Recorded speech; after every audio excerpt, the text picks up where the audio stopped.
Bonsoir à tous et bienvenue pour la classe inversée numéro 6 concernant Experiences and Perfect. Voici une petite fiche de présentation, je me présente, je m'appelle Pierre van der Steen-Modularive, professeur d'anglais et le but est de pouvoir vous aider à mieux maîtriser la langue que j'enseigne, l'anglais. Vous avez mon compte Twitter ou mon site personnel, n'hésitez pas à le consulter pour plus d'informations.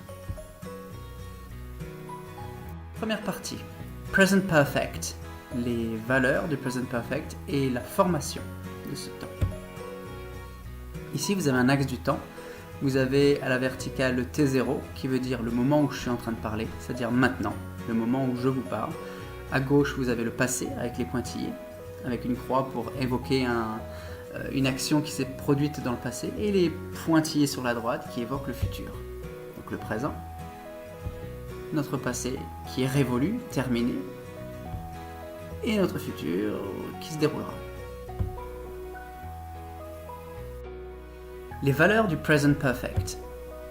Le Present Perfect, ou alors le Perfect comme on l'appelle communément, permet d'exprimer 4 choses.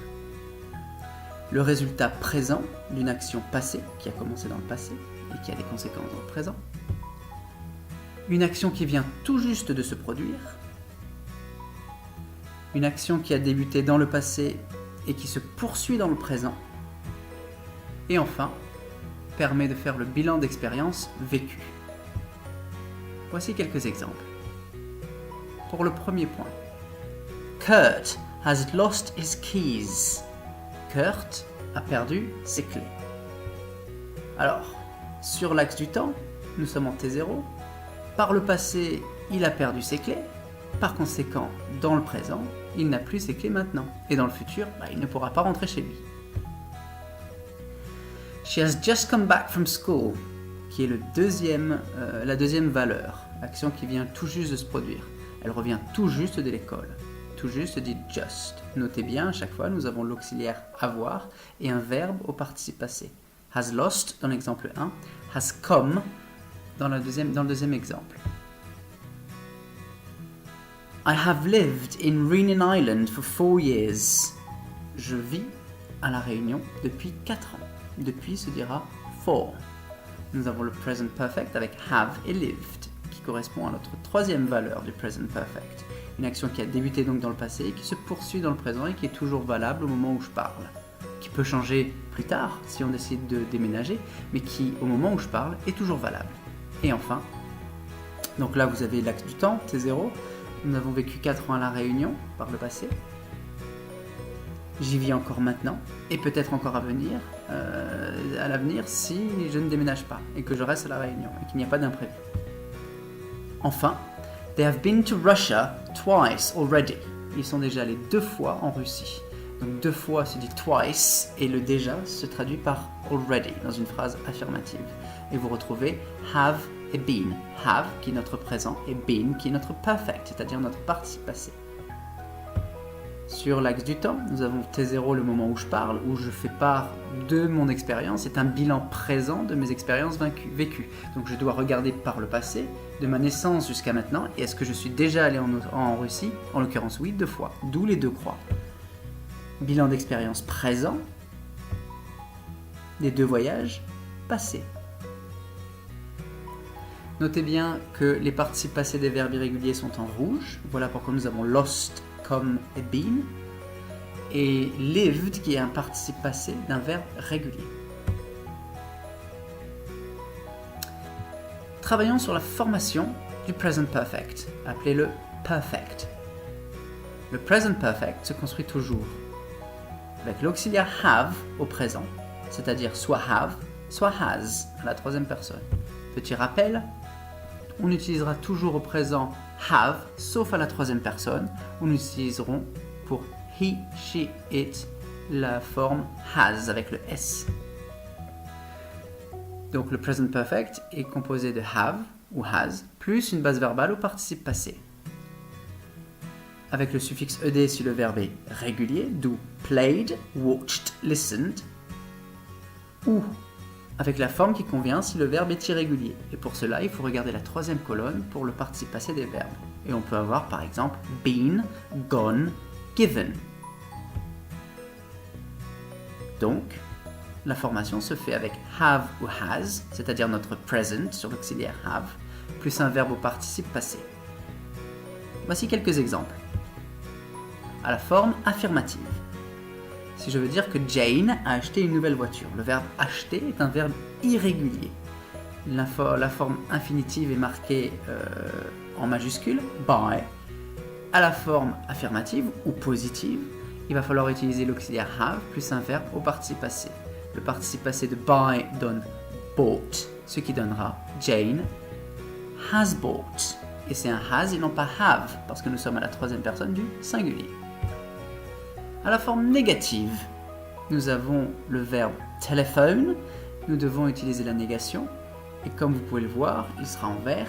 Donc, ce sera un verbe régulier. Forme négative, avec l'auxiliaire have, ça donnera has, plus la forme négative hasn't. Et enfin, telephone prendra ed, ce qui donnera hasn't telephoned her sister yet. Elle n'a pas appelé sa sœur. Conclusion, sa sœur n'a pas reçu d'appel au moment où on parle. Et enfin, la forme interrogative, si l'on souhaite dire « As-tu vu ce film ?», on devra utiliser l'auxiliaire have. Avec you, ce sera have you. Et participe passé de see, qui est un participe passé irrégulier, sera seen, qui donnera Have you seen this film? Réponse possible, Yes, I have. I've seen this film already. Ou alors No, I haven't seen this film yet, par exemple. Les verbes réguliers se forment avec le suffixe ed. On peut avoir par exemple listened, ou encore watched, played, started. Et vous pouvez remarquer les trois prononciations du ed, soit t, soit d, ou encore id. Watched, played, started. Les verbes irréguliers ont des formes bien définies, comme been, caught, given. Le perfect se forme avec have ou has plus un verbe au participe passé. Dans la liste des verbes irréguliers, il faut regarder la troisième colonne telle qu'elle est mentionnée ici sur la capture d'écran sur l'image.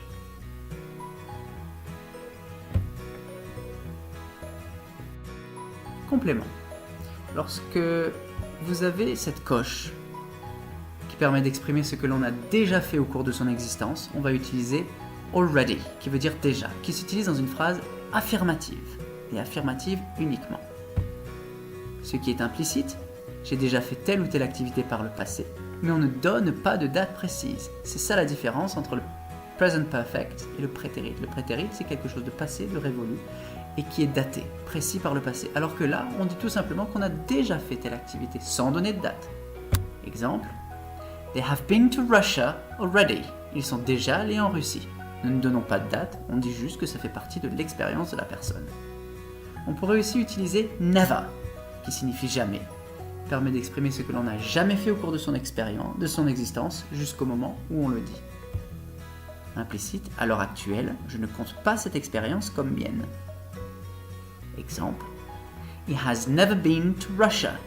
Il n'est jamais allé en Russie. Si on regarde de la naissance de la personne jusqu'au moment où la personne parle, visiter la Russie ne fait pas partie des expériences de la personne. Not yet permet d'exprimer ce que l'on n'a pas encore fait au cours de son expérience. Attention, l'implicite, on compte bien le faire un jour, on a l'intention de le faire.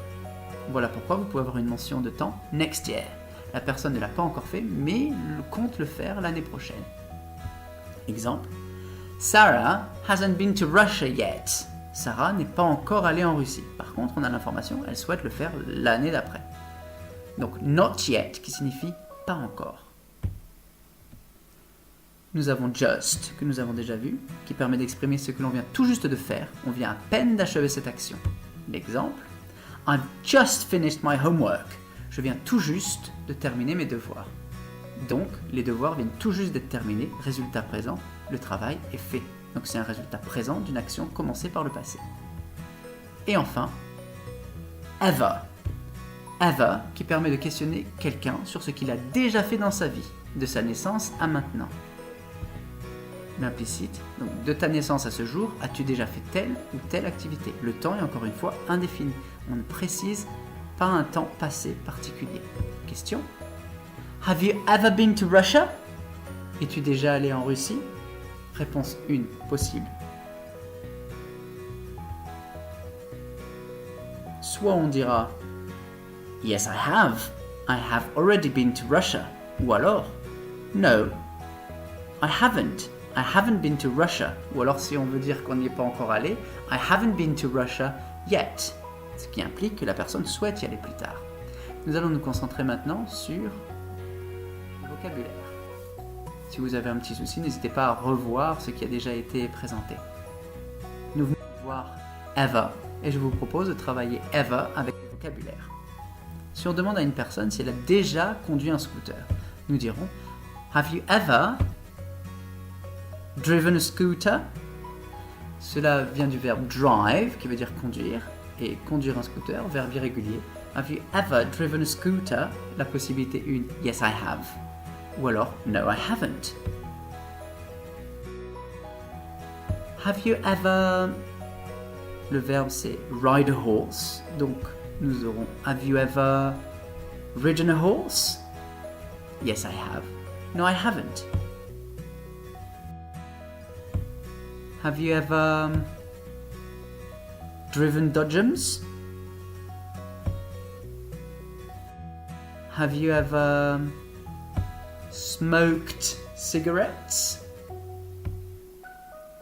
It's bad. Have you ever practiced paintball? Notez bien qu'il y a un S à practiced. Have you ever practiced paintball? Yes, I have. I have already practiced paintball. Or no, I haven't. I have never practiced paintball. It's too dangerous. Have you ever met a celebrity? Yes, I have. I've already met a celebrity in my life. Or no, I haven't. I haven't met a celebrity in my life. Have you ever slept under the stars? Dormir à la belle étoile. Have you ever flown in an aeroplane?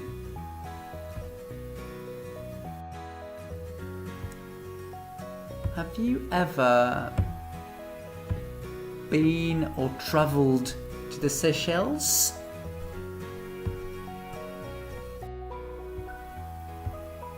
Have you ever been white water rafting?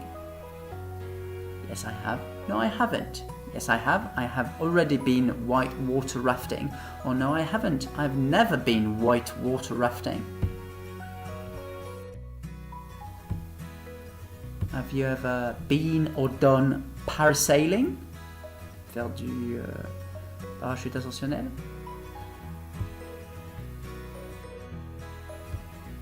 Have you ever been kite surfing? Have you ever been windsurfing?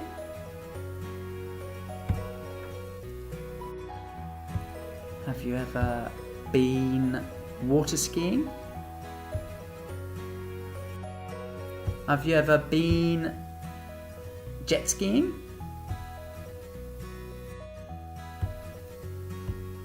Have you ever gone paragliding? Faire du parapente. Gone paragliding? Yes, I have. No, I haven't. Have you ever been parachuting? Have you ever been hang gliding? Faire du deltaplane? Hang gliding? Have you ever been free running?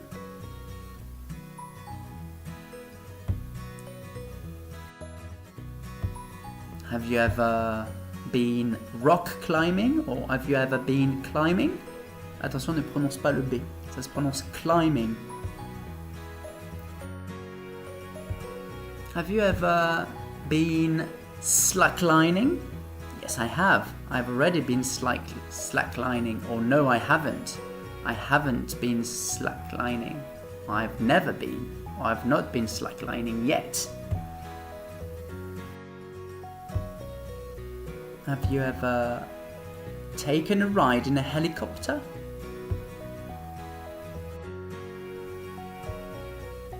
Have you ever been skiing? Et enfin, pour terminer, have you ever been snowboarding? Voilà, vous pouvez regarder le vocabulaire une fois encore si vous voulez parfaire et maîtriser le vocabulaire qui a été présenté. Je propose de vous entraîner un petit peu.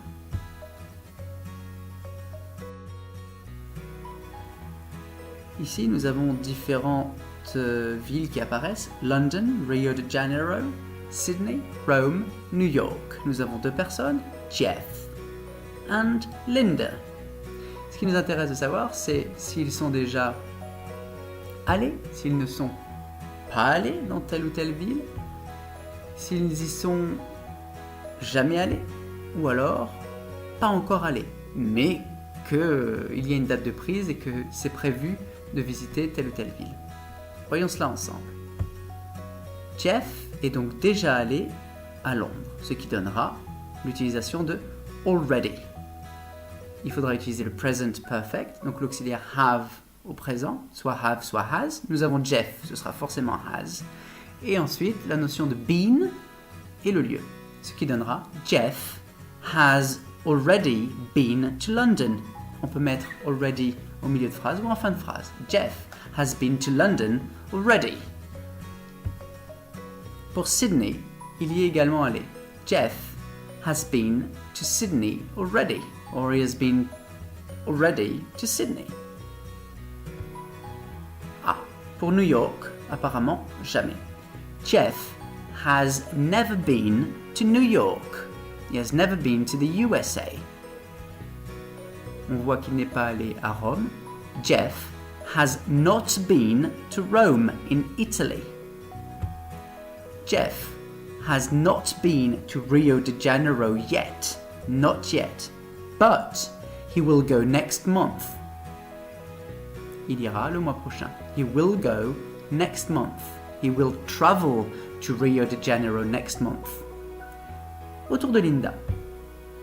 Linda n'est pas allée à Londres. Linda has not been to London. Linda has never been to Sydney in Australia. But she has been to New York already.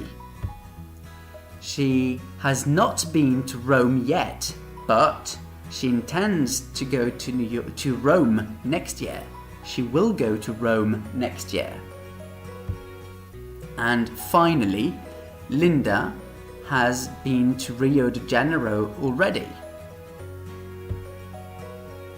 Voilà, n'hésitez pas à regarder l'exercice. Maintenant, à votre tour de vous entraîner sur un exercice similaire. Vous avez ici le vocabulaire qui apparaît. Nous avons practice paintball, been scuba diving, white water rafting, paragliding et enfin snowboarding. Nous avons Ralph et nous avons Vicky. À vous de vous entraîner en fonction de ce qui est proposé.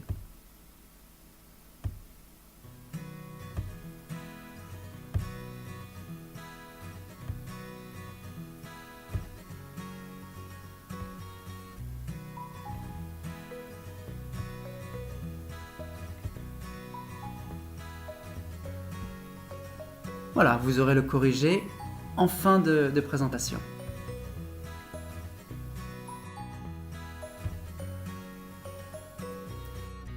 Je tiens à remercier tout particulièrement le site Freepik pour toutes ces images et le site bensound.com pour la musique Sunny. Vous pouvez me joindre sur Twitter ou sur mon site personnel, n'hésitez pas à me contacter. Merci. La correction de l'exercice qui a été proposé avec Ralph et Vicky, vous avez un QR code sur la gauche. Si vous le scannez, vous pouvez récupérer ce qui est écrit sur la vidéo pour pouvoir l'imprimer ou l'exporter ou vous l'envoyer par mail ou par texto. Pour ceux qui souhaitent aller un petit peu plus loin, voici un exercice que je vous propose. Going a bit further, approfondissement. Nous avons ici un quiz avec, vous voyez la question, Have you ever, et à gauche, tout plein de verbes comme eaten, driven, been, touched, done, ridden, et des propositions. Et une fois que ces propositions sont terminées, on a la possibilité de rajouter un commentaire qui est Would you do it again? Would you do it again? Est-ce que vous le feriez à nouveau? Ou alors Would you like to try? Aimeriez-vous essayer? Et en fonction de ce qu'on a donné comme réponse, on peut choisir soit I would do it again ou alors I would like to try ou la forme négative.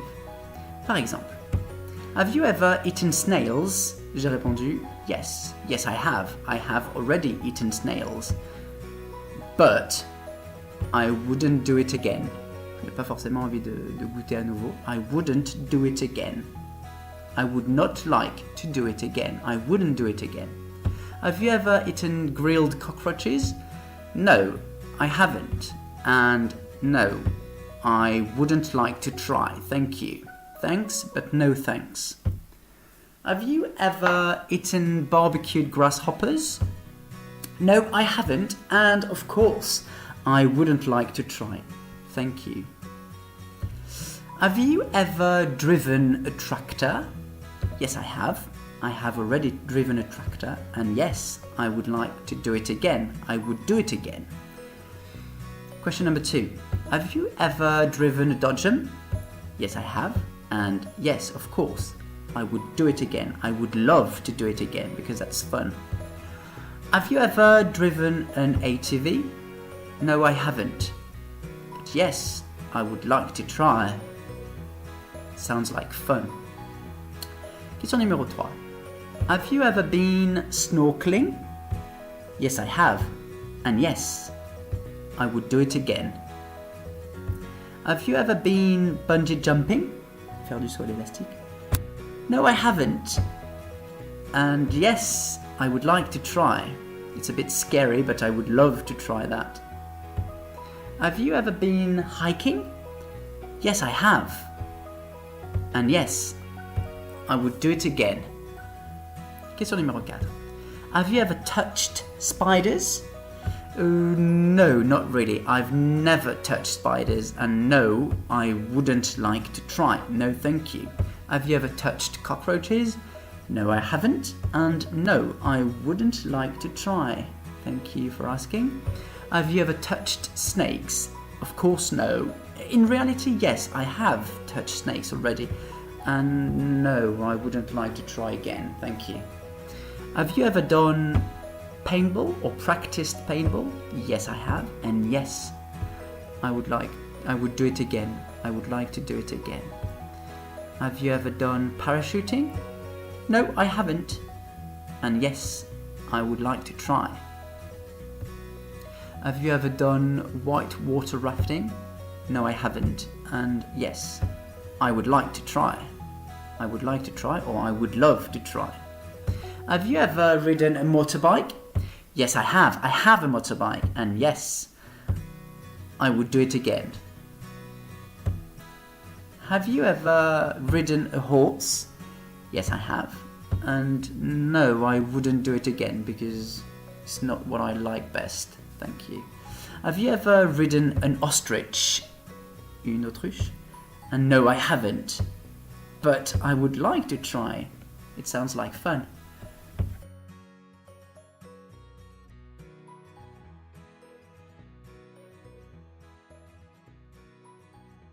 Merci de m'avoir suivi et à bientôt en classe.